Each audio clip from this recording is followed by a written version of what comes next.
XF showing yet another P. The morning sun streamed through the tall glass windows of Heathrow Airport's Terminal 5 as Andre Powell checked his watch for the third time in 5 minutes. The board meeting back in Atlanta wouldn't wait, and neither would the investors eager to hear about his latest business acquisition. As the CEO of Vision Tech Solutions, one of the fastest-growing technology companies in North America, Andre had learned that time was perhaps his scarcest resource.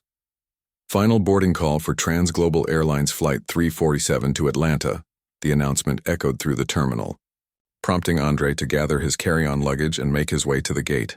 The past week in London had been nothing short of exhausting. 14-hour days filled with tense negotiations, detailed contract reviews, and carefully orchestrated handshakes had finally resulted in Vision Tech's acquisition of Brightech Systems, a deal worth over $2.3 billion.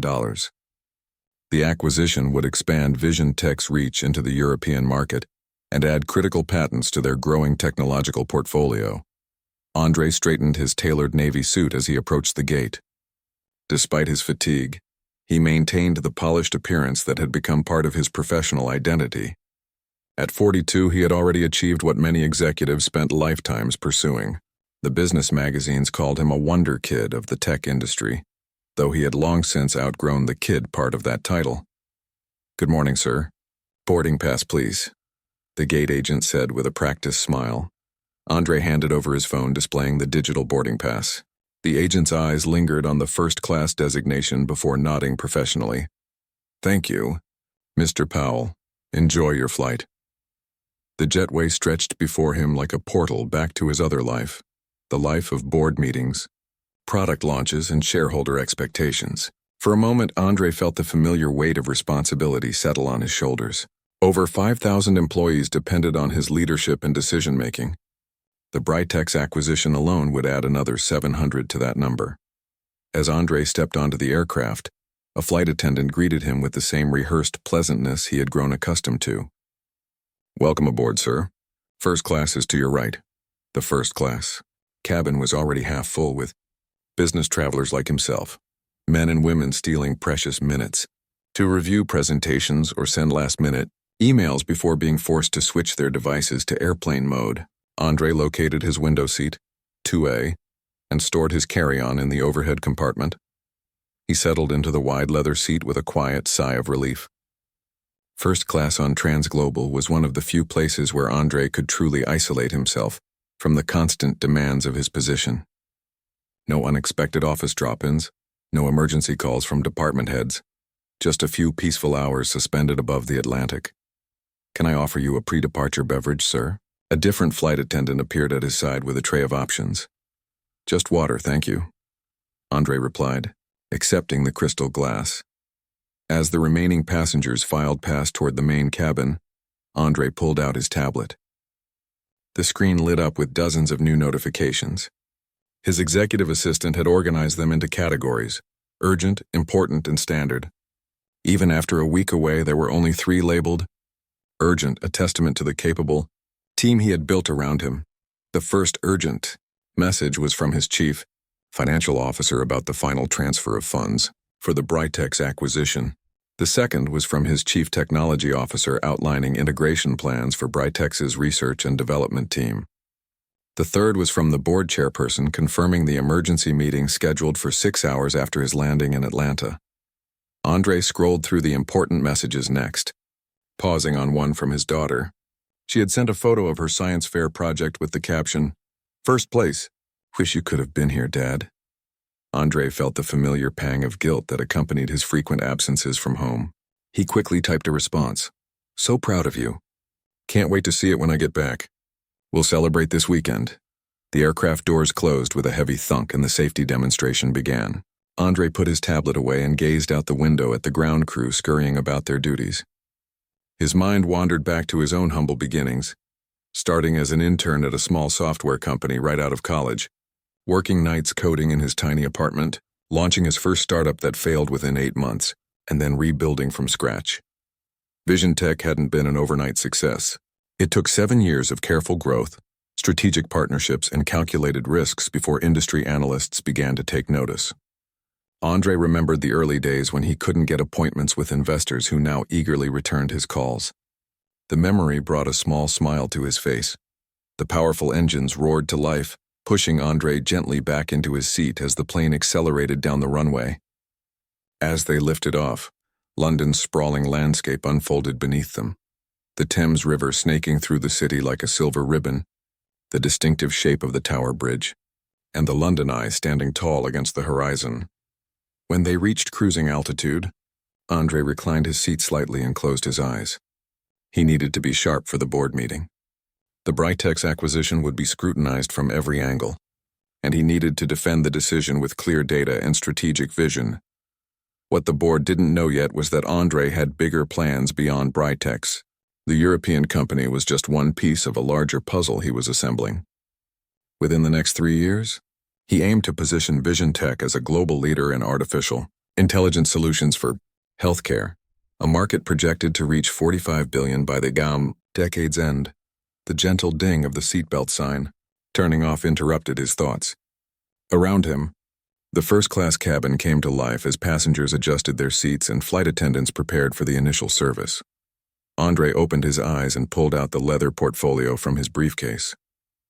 Inside were handwritten notes from his meetings with Britex executives, insights about their corporate culture, their key talent, and potential integration challenges that wouldn't appear in any formal reports or spreadsheets. 3 months earlier, Andre had quietly directed VisionTech to purchase a significant stake in Transair Holdings, the parent company of Transglobal Airlines. The acquisition had been conducted through a series of shell companies to avoid drawing attention. Very few people knew that Andre effectively owned a controlling interest in the very airline he was currently flying. This flight was more than just transportation for Andre, it was research. He had deliberately booked as a regular passenger, rather than identifying himself as the new owner. He wanted to experience the service as any customer would, to understand the airline's strengths and weaknesses firsthand. He pulled out a small notebook and jotted down his initial observations. Prompt boarding process. Professional gate agents, clean cabin but somewhat impersonal greeting. Small details, but in Andre's experience, it was often the small details that revealed the larger truths about an organization's culture. As the flight attendants began preparing the cabin for meal service, Andre noticed the passenger next to him, a middle-aged white man in a gray suit, tapping away furiously on his laptop. The screen displayed complex financial models that Andre recognized as acquisition projections, not unlike the ones his own team had prepared for Britex. "Major deal?" Andre asked conversationally. The man looked up, seemingly surprised by the interaction. "Trying to save one, actually. Our target is getting cold feet." "Been there." Andre nodded sympathetically. "Sometimes the best deals are the ones that almost fall apart before coming together." "That's what I'm hoping," the man replied with a tired smile. "I'm Ray, by the way." "Andre," he responded, offering his hand. "What industry?" "Medical devices. Small company in Switzerland with a revolutionary glucose monitoring system." "You?" "Tech. Just wrapped up an acquisition in London." Ray's eyes showed a flicker of recognition. "Vision Tech? The Britex deal?"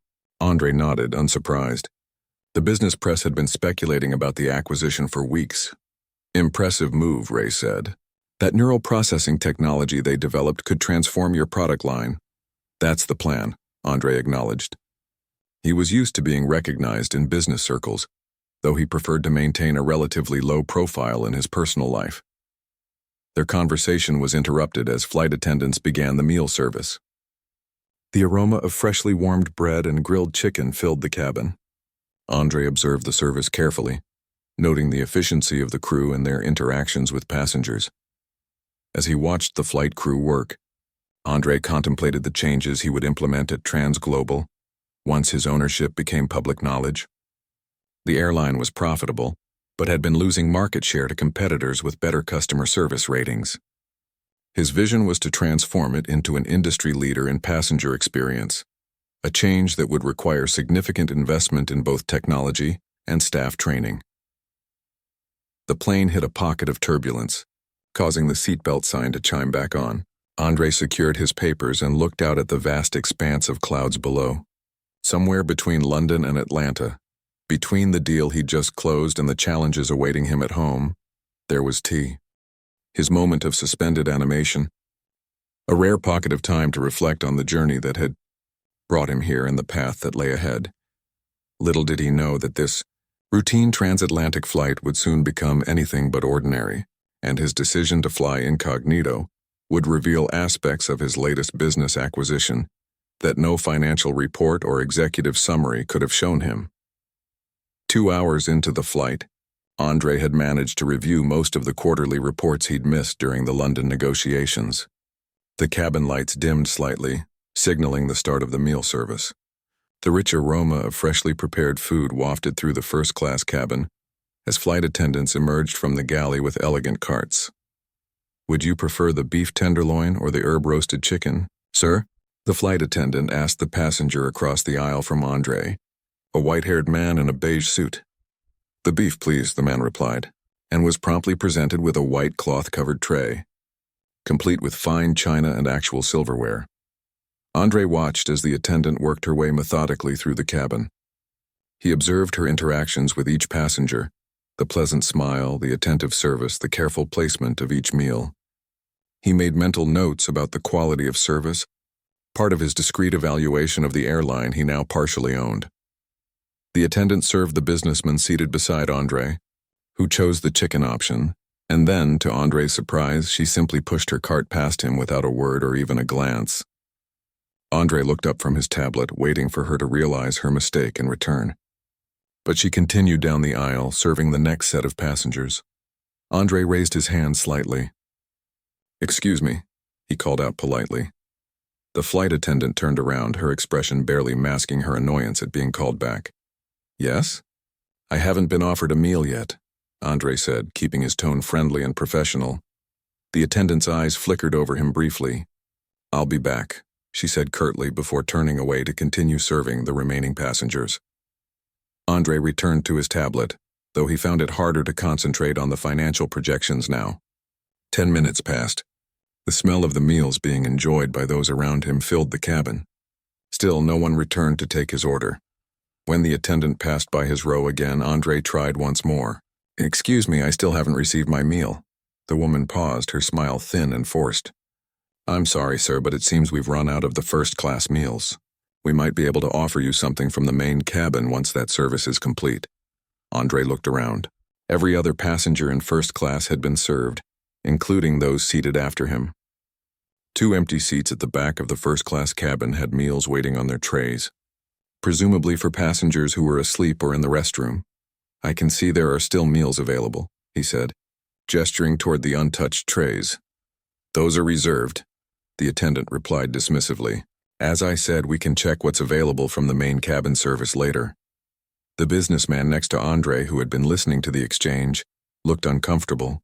He glanced at his own meal and then at Andre, his expression a mix of confusion and embarrassment.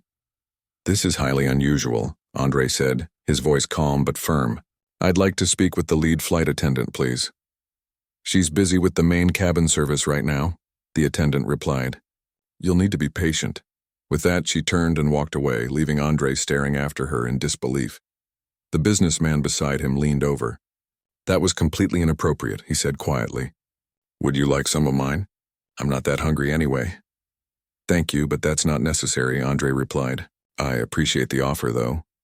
As the meal service continued through the main cabin, Andre observed the flight crew's interactions more closely. He noticed how they smiled and chatted warmly with certain passengers while being merely polite to others. The pattern was subtle but unmistakable. Andre took out his phone and opened the Notes app, where he began documenting what he'd observed: times, specific interactions, and the names of crew members visible on their badges. This wasn't just about a missed meal anymore. It was about an organizational culture that allowed for inconsistent and potentially discriminatory service. 20 minutes later, a different flight attendant approached his seat. "Sir, I understand there was some confusion with your meal. We found a chicken entree from first class if you'd still like it." Andre looked at the tray she offered. Unlike the meals he'd seen served to other first-class passengers, this one was hastily assembled, the presentation sloppy. "Thank you," he said, accepting the tray. "Could you please tell me your name?" "Diane," she replied, looking slightly wary. "Is there something else you need?" No, Diane, I just wanted to thank you personally for bringing this. His tone was genuine. He believed in acknowledging those who did their jobs well, just as much as addressing issues with those who didn't. As Diane walked away, Andre took a photo of the meal with his phone before taking a bite.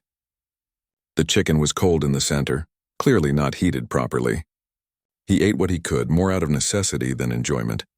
When the original flight attendant came to collect his tray, Andre addressed her again. I'd still like to speak with the lead flight attendant when it's convenient. About what exactly? Her tone was defensive. About the inconsistency in service I've experienced today, Andre replied evenly. Look, we're very busy, and filing complaints won't get you anywhere, she said, lowering her voice. We've already given you a meal, so I don't see what the problem is. I'm not filing a complaint, Andre clarified. I'd like to have a conversation with the person in charge of cabin service. The attendant rolled her eyes subtly, thinking Andre wouldn't notice. Your name, sir? I'll let her know. Andre Powell. She jotted the name on her notepad without any sign of recognition and walked away, shaking her head slightly. The businessman next to Andre, who had been pretending not to listen, turned to him. That was handled terribly. You're being incredibly patient. I find it's better to address these situations calmly, Andre replied. Getting angry rarely improves matters. Still, that kind of treatment is unacceptable, the man insisted, especially in first class. I fly this route monthly and I've never seen anything like this. Andre nodded thoughtfully. Have you always been satisfied with the service on Transglobal? Generally, yes, the man said. Though lately there's been a noticeable decline. Cost-cutting measures, I assume. The rumor is they're struggling financially. Interesting, Andre said. He knew the truth was more complicated. Transglobal wasn't struggling financially so much as suffering from years of mismanagement and underinvestment in staff training. The numbers looked acceptable on paper, but the foundation was cracking, something that wouldn't be visible to anyone who hadn't seen the internal reports he had reviewed before. Authorizing the acquisition, Andre spent the next hour continuing his work while discreetly observing the flight crew. No lead flight attendant came to speak with him, despite his request. He noticed how certain members of the crew would glance his way and then whisper to each other. It was clear his request had been shared among the staff, but was being intentionally ignored. As the flight progressed over the Atlantic, Andre reflected on what this experience was revealing about Transglobal's corporate culture. The issue wasn't just one dismissive flight attendant. It was a system that allowed such behavior to occur without correction. Other crew members had witnessed his treatment but did nothing. This pointed to deeper problems: poor leadership, inadequate training, and a lack of accountability. 3 hours later, as the flight began its initial descent toward Atlanta, Andre pressed the call button. After a considerable delay, a young male flight attendant appeared. Yes, sir. Earlier, I requested to speak with the lead flight attendant. That hasn't happened yet, Andre said. I'm sorry, sir. We've been very busy with this full flight. I'll check if she's available now, the young man replied, seeming genuinely apologetic. Minutes later, a woman with graying hair and a senior crew badge approached his seat. I'm Teresa, the lead flight attendant. I understand you wanted to speak with me? Yes, thank you for coming, Andre said. I wanted to discuss the service experience on this flight, specifically how I was skipped during the meal service and then told no meals were available. Despite clear evidence to the contrary, Teresa's expression was professionally neutral. I apologize for any misunderstanding, sir. Sometimes in the busy service environment, miscommunications happen. This wasn't a miscommunication, Andre corrected her politely. When I pointed out that other meals were visibly available, I was told they were reserved. I then requested to speak with you, and that request was ignored for over 3 hours. I wasn't made aware of any request until just now, Teresa claimed, though her shifting gaze suggested otherwise. But I'm here now. What would you like me to do to resolve this? I'd like the name of the flight attendant who initially skipped my meal service, and I'd like your employee ID as well, Andre said. Sir, I don't think that's necessary. I've apologized for the situation, and I can offer you additional beverages or snacks for the remainder of the flight. I appreciate that, but I'll need those names and IDs, Andre insisted, his tone professional but firm. I'll also need to speak with the captain after we land. Teresa's professional demeanor faltered slightly. Complaints can be filed through our customer service department. Bothering the captain isn't the appropriate channel. I'm not filing a complaint, Andre said calmly. I'm conducting a direct evaluation of service quality and organizational response to incidents. As a frequent first-class passenger, I believe I'm entitled to speak with the captain about my experience. Teresa seemed taken aback by his articulate persistence. May I ask why you're being so insistent about this? It was just a mix-up with a meal.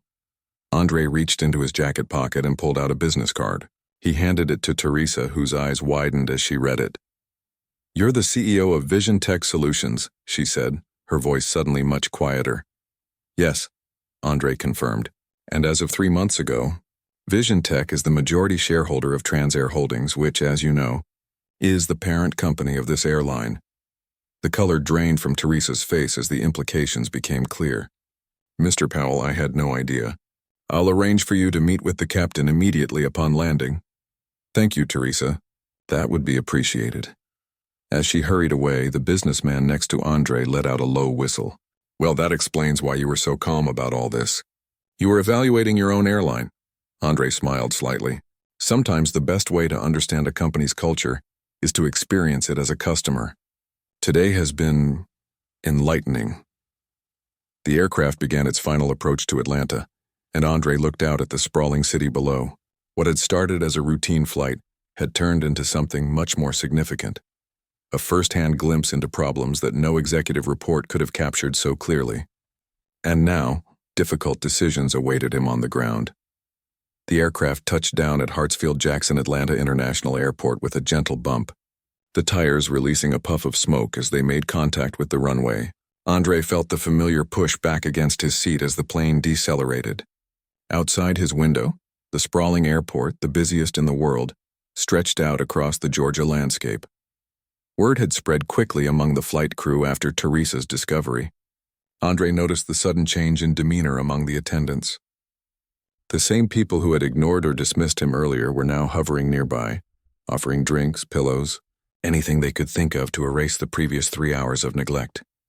Can I get you anything before we reach the gate, Mr. Powell? Asked a flight attendant who hadn't spoken a word to him during the entire journey until now.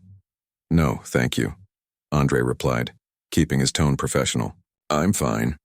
The businessman seated beside Andre gathered his belongings as the plane taxied toward the terminal.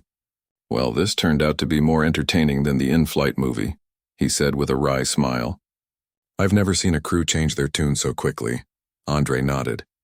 It's interesting how behavior shifts when accountability enters the picture. I imagine there will be some uncomfortable meetings after today, the businessman replied, extending his hand. Ray Thompson. If Vision Tech is ever looking for medical tech partnerships, my company might be interested. Andre shook his hand. Good to meet you properly, Ray. Have your people call my office next week. As the seatbelt sign chimed off and passengers began the usual rush to retrieve bags and exit, Teresa appeared at Andre's row. Mr. Powell, the captain would like to speak with you, she said, her voice noticeably more deferential than before. He'll meet you at the gate, and he's arranged for a representative from airport operations to escort you through customs. Thank you, Teresa, Andre said. Before I speak with him, I'd like the names of all the cabin crew on this flight. Teresa hesitated, then handed him a folded piece of paper. I've prepared a list, sir, with our employee IDs. Andre slipped the paper into his jacket pocket without looking at it. He stood and retrieved his carry-on from the overhead compartment, aware of the eyes following him as he moved toward the exit. The same flight attendant who had skipped his meal service stood near the door, her face pale, gaze fixed on the floor as he passed. The jetway was crowded with deplaning passengers, but at the end stood a man in a transglobal pilot's uniform, and another person in a suit holding a tablet. The pilot, a gray-haired man with captain's stripes on his shoulders, stepped forward as Andre approached. Mr. Powell, I'm Captain Richard Harris. I understand there was an issue with your service today. Andre nodded, studying the captain's face. There was. Is there somewhere more private we can talk? Of course. We can use the airline's lounge. Dan here will escort us and help expedite your entry process. He gestured to the man in the suit. Mr. Powell, I'm Daniel Chen, Director of Airport Operations for Transglobal at Hartsfield-Jackson, the suited man said, extending his hand. We've arranged for priority processing through customs and immigration. Thank you, Mr. Chen, I appreciate that. As they walked through the terminal, Andre observed the operations around him. Staff moved efficiently at some gates while others seemed disorganized. Passengers at customer service desks showed varying degrees of frustration. All more data points for his evaluation. The Transglobal Lounge was a sleek space designed to convey luxury and comfort. A handful of travelers sat in plush chairs enjoying complimentary drinks and snacks. The trio moved to a private conference room at the back where Captain Harris closed the door behind them. Mr. Powell, first let me apologize for whatever happened on our flight today, the captain began. Teresa informed me there was an issue with the meal service, but I'd like to hear directly from you. Andre took a seat at the polished conference table. Captain Harris, what happened today goes beyond a simple service failure. I was deliberately skipped during the meal service. When I inquired, I was told there were no more meals available, despite clear evidence to the contrary. When I asked to speak with the lead attendant, that request was ignored for over 3 hours. The captain's expression darkened. That's completely unacceptable, sir. I agree, Andre said. What concerns me more is that multiple crew members witnessed this treatment and did nothing to correct it. Daniel Chen had been typing notes into his tablet but looked up sharply at this. Were you able to identify which crew members were involved directly? I have the names of everyone on duty, Andre replied, patting his jacket pocket. But this isn't about individual employees. This is about a systemic issue. The captain shifted uncomfortably in his seat. Mr. Powell, I want to assure you that this isn't representative of Transglobal service standards. We pride ourselves on— Captain, Andre interrupted gently. I've been flying first class with Transglobal for years. This may have been the most blatant example of poor service I've experienced, but it's not the first indication of problems. The difference today is that I'm now in a position to address those problems directly. Daniel Chen cleared his throat. Sir, if I may, how would you like us to proceed with this specific incident? We can certainly issue disciplinary actions against the staff members involved. Andre leaned forward, resting his forearms on the table. Mr. Chen, what would happen if I were just a regular passenger who complained about discriminatory treatment? Chen hesitated. Well, we would investigate the claim, and would that investigation typically include speaking directly with the captain upon landing? Would it involve the director of airport operations personally escorting the passenger? Chen's silence was answer enough. I thought so, Andre continued. 3 months ago, Vision Tech Solutions acquired a controlling interest in Transair Holdings. This acquisition was done through subsidiary companies, which is why many people aren't yet aware of the change in ownership. I chose to fly as a regular passenger today, specifically to evaluate the customer experience firsthand. Captain Harris paled slightly. I had no idea the acquisition had gone through. We'd heard rumors, but it was finalized while I was in London this past week, Andre explained. What I experienced today has made it clear that there are significant cultural issues that need to be addressed, particularly around how certain passengers are treated. Cultural issues? Chen asked cautiously. Andre met his gaze. Let's be direct, Mr. Chen. I was the only black passenger in first class. I was also the only passenger who was skipped during meal service and then lied to about availability. When I asked to speak with a supervisor, that request was ignored until the lead attendant discovered who I was. Do you believe that's coincidental? Neither man answered. Andre continued. What troubles me most is what this suggests about everyday operations. How many other passengers have had similar experiences but lacked the leverage to be taken seriously? Captain Harris looked genuinely troubled. Mr. Powell, I want to assure you that I personally don't condone any form of discriminatory treatment. If I had been aware of the situation, but you weren't aware, Andre pointed out, and that's part of the problem. There's a disconnect between leadership and what's happening in the cabin. Your crew's behavior reflects the broader culture of the organization. The 3 men sat in silence for a moment, the implications hanging in the air between them. Finally, Andre spoke again. I have a board meeting to attend in 2 hours. Here's what's going to happen next. Mr. Chen, I want a complete audit of customer complaints filed against Transglobal over the past year, with particular attention to any that might suggest biased treatment. I want that on my desk by tomorrow morning. Chen nodded, typing rapidly on his tablet. Yes, sir. I'll have that prepared right away. Andre turned to the captain. Captain Harris, I'd like you to prepare a report on the training protocols for cabin crew, especially regarding customer service standards and anti-discrimination policies. Of course, the captain agreed. I can have that for you by the end of the day. Good, Andre said. Now, regarding today's flight crew. He pulled out his phone and opened his notes app, reviewing what he'd documented during the flight. Both men watched him anxiously. The behavior I witnessed today indicates a profound failure at multiple levels, Andre said finally. It's not just about the meal service. It's about the dismissive responses to legitimate concerns, the failure of other crew members to intervene, and the dramatic change in treatment once my position was discovered. He looked directly at Captain Harris. As a captain, you're responsible for everyone on your aircraft, not just their physical safety, but their dignity as well. The captain nodded solemnly. I understand, sir, and I take that responsibility seriously. Then you'll understand why I can't allow this crew to represent our company moving forward, Andre said. Effective immediately, I want the entire crew from Flight 347 placed on administrative leave, pending a full investigation. Chen's eyes widened. The entire crew, sir? That's unusual. So is their behavior, Andre replied firmly. This isn't a decision I make lightly, but it's necessary. What I witnessed today wasn't a single employee's failure. It was a collective one. Captain Harris looked uncomfortable but nodded. As you wish, Mr. Powell. I'll inform them immediately. Thank you, Captain. I appreciate your cooperation, Andre said. Now, I believe Mr. Chen has arranged for my expedited entry. Yes, sir, Chen confirmed, standing quickly. If you'll follow me, we have a priority lane ready.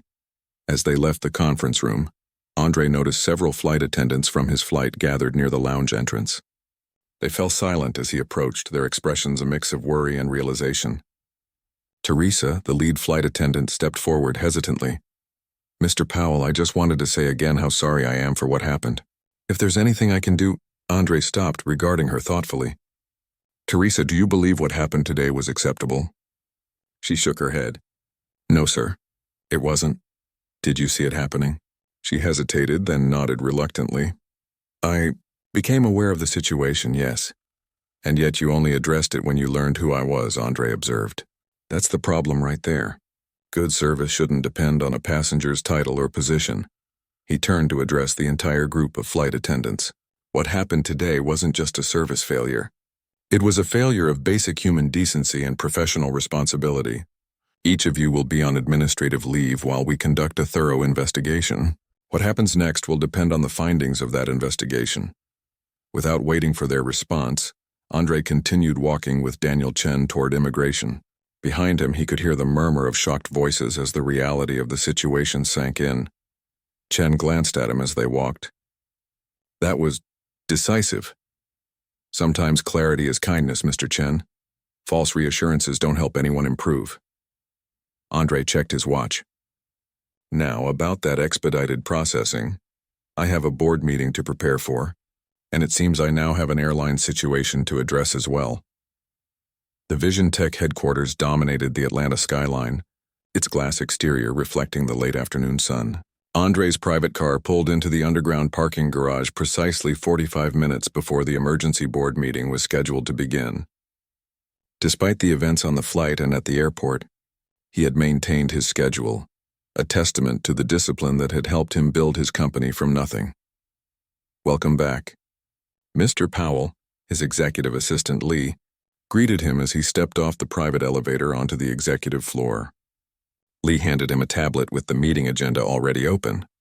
Everyone's gathered in the main boardroom. They're eager to hear about London.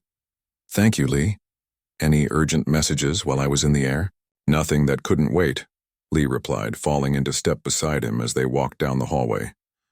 Though there's been some activity at Transglobal that might interest you. A flurry of internal communications about a crew being placed on administrative leave. Would you happen to know anything about that? Andre glanced at his assistant with a slight smile. Nothing escaped Lee's attention. As a matter of fact, I do. I'll fill you in after the board meeting. For now, could you reach out to Philip in legal and ask him to come to my office afterward? And contact Vanessa in HR as well. I'll need both of them. Lee nodded, already typing on a second tablet. Of course. Anything else? Yes. Find out who's heading our diversity and inclusion initiatives for Transair Holdings. I'll need to speak with them first thing tomorrow. They reached the boardroom doors where Lee paused. Before you go in, how did the Britex acquisition go? The board's been on edge.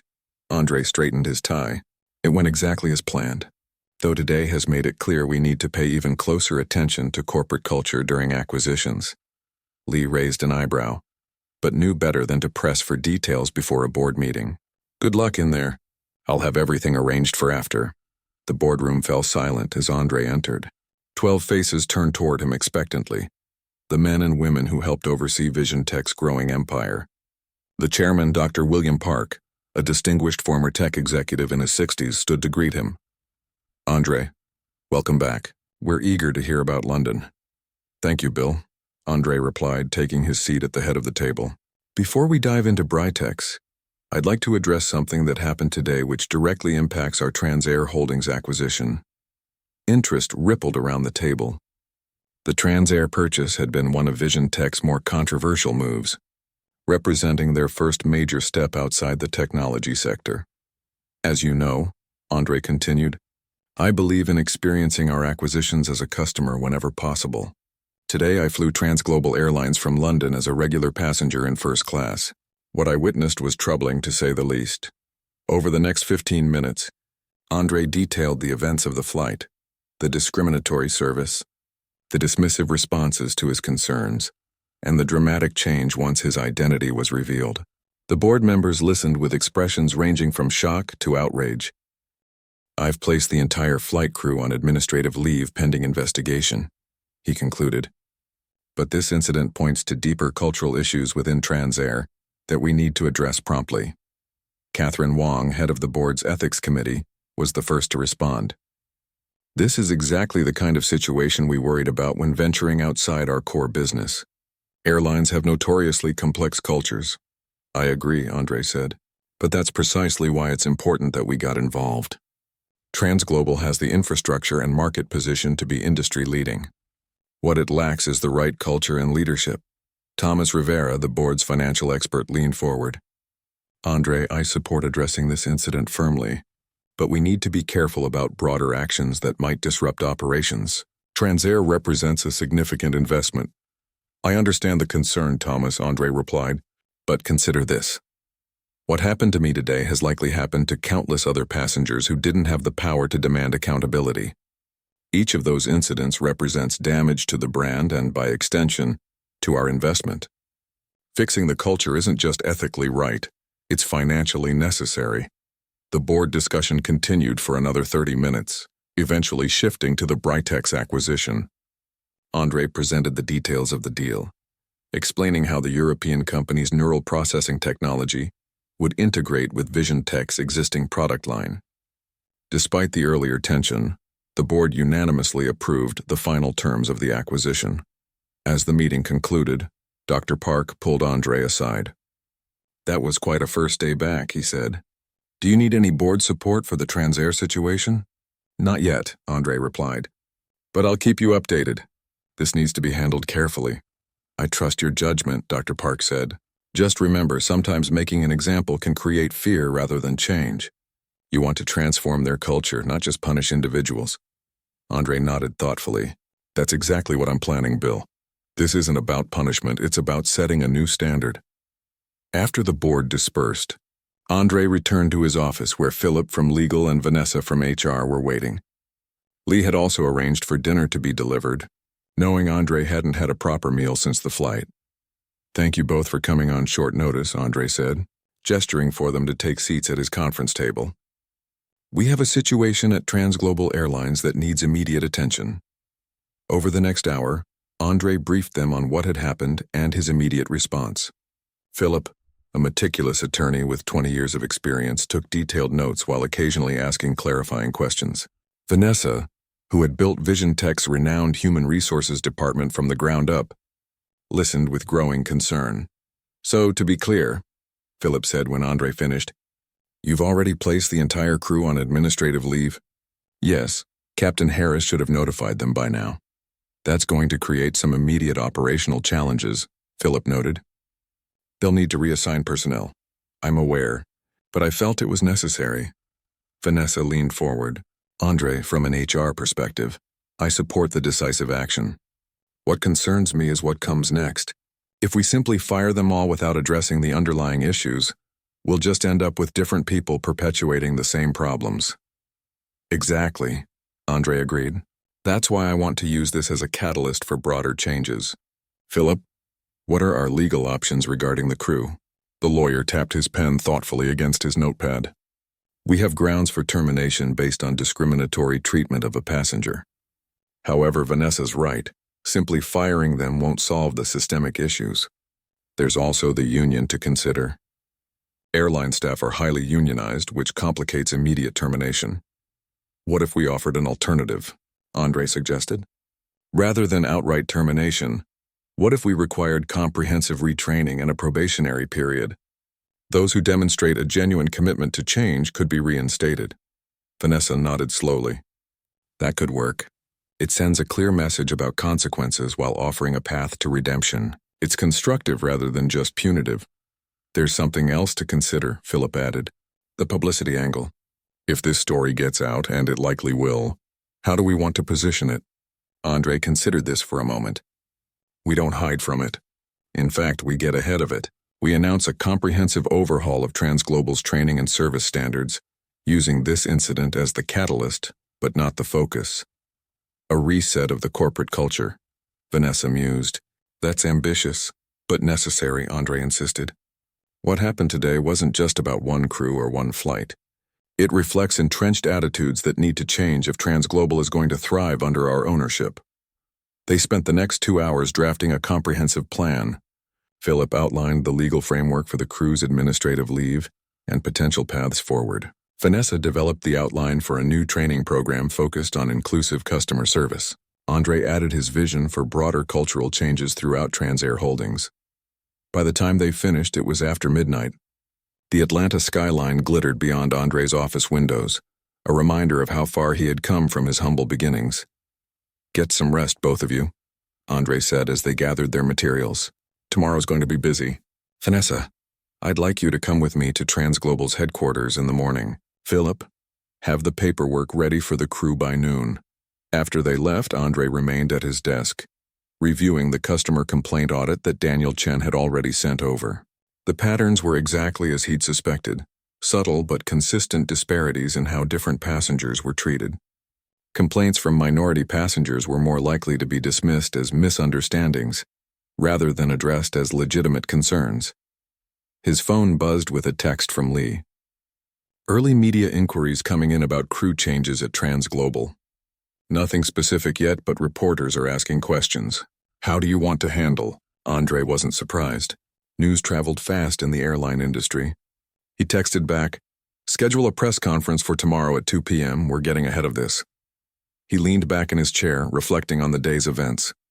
What had started as a routine flight had evolved into something much more significant, an opportunity to address deep-seated problems and create meaningful change.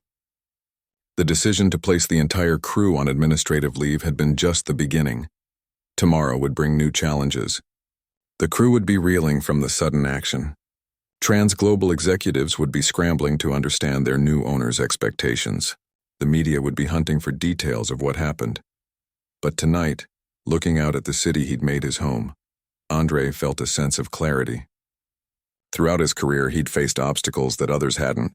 He'd built Vision Tech not just to succeed in business, but to change how business was done. Now, he had the chance to extend that vision to an entirely new industry. He picked up his phone again and opened his personal notes app. At the top, he typed, TransGlobal Transformation Phase 1, and began outlining his vision for what the airline could become. Not just a company that transported people from place to place, but one that treated every passenger with the same respect and care, regardless of who they were or what seat they occupied. By the time he finally left for home, the first hints of dawn were breaking over Atlanta. A new day was beginning, and with it the chance to turn an unfortunate incident into a catalyst for lasting change. The TransGlobal Airlines headquarters buzzed with nervous energy as Andre Powell strode through. The main entrance at precisely 9 a.m. Beside him walked Vanessa from HR and Lee, his executive assistant. The lobby fell into a hush as employees recognized the man whose company had recently acquired their airline, and who had placed an entire flight crew on administrative leave just yesterday. The receptionist's eyes widened as Andre approached her desk. "Good morning," he said warmly. "I have a meeting with your executive team." Andre Powell from Vision Tech. "Of course, Mr. Powell," she stammered, quickly picking up her phone. "They're expecting you in the main conference room. Shall I show you the way?" "Please," Andre replied with a smile, trying to put her at ease. He had no quarrel with the frontline employees. In fact, they were a crucial part of the transformation he envisioned. As they walked through the building, Andre noted the corporate culture clues around him: motivational posters about teamwork that looked at least a decade old, outdated technology at workstations, and most tellingly, a visible lack of diversity among the staff and management roles. "Not much has changed since the 90s, Vanessa whispered, having noticed the same things. The executive team was already assembled in the conference room.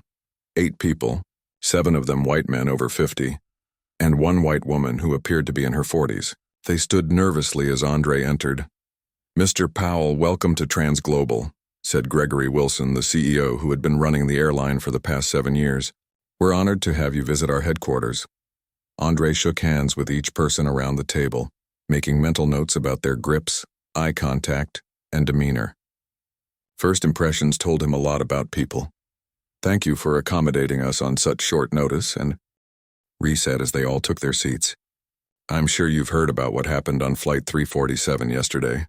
Uncomfortable glances were exchanged around the table. Wilson cleared his throat.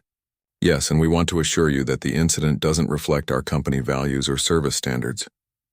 "It was an unfortunate—" "Let's pause there," Andre interrupted gently. "Before we discuss what happened, I'd like to ask a question. Have any of you flown as passengers on your own airline in the past 6 months, not in the cockpit jump seat or with special treatment, but as regular ticketed passengers?" The silence that followed was telling. Finally, the woman, introduced as Patricia Reynolds, VP of Marketing, spoke up. "I flew to Chicago last month on personal business, first class, and I'm not here to lecture you," he told them as they gathered nervously in a small conference room. "I'm here to listen. You know this airline better than I do. I want to hear your thoughts on what needs to change and how we can do better." Initially hesitant, the employees gradually opened up as they realized Andre was genuinely interested in their perspectives. They shared frustrations about outdated training, inconsistent leadership, and unaddressed issues that affected their ability to provide good service. A flight attendant with 20 years of experience finally voiced what many seemed to be thinking. "We've needed these changes for years. Mr. Powell, many of us want to do better but haven't had the right support or leadership. What happened on that flight was wrong, but it's also a chance for real change if handled right." Andre nodded, feeling more confident than ever about the path forward.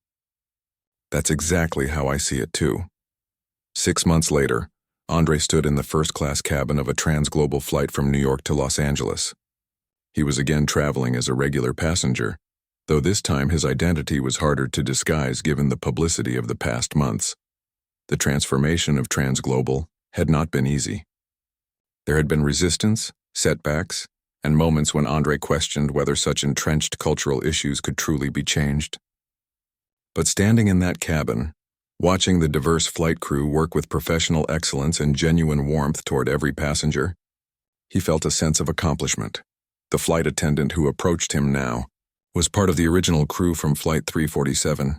She had been one of the 7 crew members who chose to complete the retraining program and demonstrate her commitment to the new standards. 3 others had resigned rather than participate. "Good afternoon, Mr. Powell," she said, meeting his eyes directly. "Welcome aboard. May I offer you something to drink before takeoff?" "Water would be great, thank you," he replied. As she served his water, she spoke quietly. "I want to thank you, sir. Not for giving me a second chance, though I'm grateful for that, but for making us better. This airline is a different place now," Andre nodded, accepting both her words and the water. "We all have room to grow. The important thing is that we're willing to do the work." As the plane took off, Andre looked out the window at the landscape below, thinking about how a single incident had sparked a transformation that went far beyond one flight or one airline. TransGlobal's customer satisfaction ratings had risen to the highest in the industry, Applications from diverse candidates had increased fivefold. Most importantly, the culture had shifted from one of tolerance to one of genuine inclusion. Sometimes, Andre reflected, it took an uncomfortable moment of truth to create lasting change. What had started as a meal denied in first class had become a catalyst for transformation that would benefit thousands of employees and millions of passengers for years to come. That, he decided as the plane climbed into the clear blue sky, was a journey worth taking. Reason that the sky truly was for everyone.